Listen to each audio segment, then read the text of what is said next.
It's Sunday morning. Welcome back to the channel Kanavikkulil and have a nice day to everyone. Hope எல்லோரும் ரொம்ப நல்லா இருப்பீங்கன்னு நினைக்கிறேன். நாங்களும் ரொம்ப நல்லா இருக்கோம். இன்றைக்கி மார்னிங் எழுந்ததுமே ஃபியூ பீசஸ் சிக்கன் போட்டு கொஞ்சம் எக்கையும் உடச்சி ஊற்றி combination of egg and chicken gravy prepare பண்ணிட்டேன்.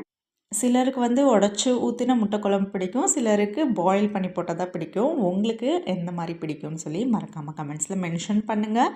எனக்கு பாயில் பண்ணுறதை விட இந்த மாதிரி உடச்சி ஊற்றின முட்டை குழம்பு தான் ரொம்ப பிடிக்கும். இன்றைக்கி பிரேக்ஃபாஸ்ட்டுக்கு பார்த்திங்கன்னா முருகலான ராகி dosa with chicken and egg gravy தான்.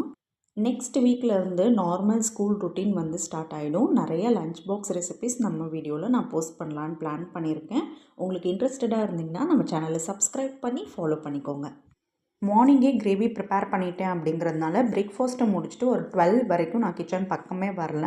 ஸோ 12க்கு white rice, rasam and drumstick chicken fry ready பண்ணியிருக்கேன். இந்த சிக்கன் ஃப்ரை நான் அவனில் தான் ப்ரிப்பேர் பண்ணேன் வித்தவுட் ஆயில். சூப்பராக டேஸ்டியாக வந்திருந்தது. இதோட டீட்டெயில் ரெசிபி நம்மளோட லாங் வீடியோவில் நான் போஸ்ட் பண்ணுறேன். Wednesday most probably long video upload பண்ணிடுவேன். கண்டிப்பாக நம்ம வீடியோ செக் பண்ணி பாருங்கள். இன்றைக்கி ரொம்பவே கம்ஃபர்ட்டான ஒரு லன்ச் மெனு அப்படின்னு தான் சொல்லணும். White rice, chicken and egg gravy, கூடயே பார்த்திங்கன்னா ரோஸ்டட் சிக்கன், ஃபைபருக்கு கேரட், குக்கும்பர் அண்ட் ஆனியன்ஸ் எடுத்திருக்கேன். ஸோ இது கூட ரசமும் இருக்குது. சூப்பர் டேஸ்டியான ஒரு கம்ஃபர்ட்டான லன்ச் மெனு இது. எத்தனை பேருக்கு கொஞ்சமாக சிக்கன் கிரேவி ஊற்றி ரசம் ஊற்றி சாப்பிட பிடிக்கும்னு சொல்லி கமெண்ட்டில் போடுங்க. எனக்கு ரொம்ப பிடிக்கும்.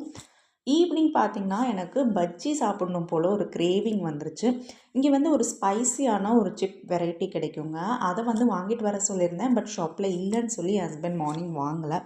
பட் எனக்கு ஏதாவது சாப்பிடணும் போல் ஒரு மாதிரி கிரேவிங்காகவே இருந்தது. ஓகே அப்படின்னு சொல்லிட்டு ஈவினிங் ஒரு கேப்சிகம் அண்ட் ஒரு ஆனியன் போட்டு கொஞ்சமாக பஜ்ஜி ப்ரிப்பேர் பண்ணிவிட்டு காஃபி போட்டு சூப்பராக குடிச்சு என்ஜாய் பண்ணியாச்சு.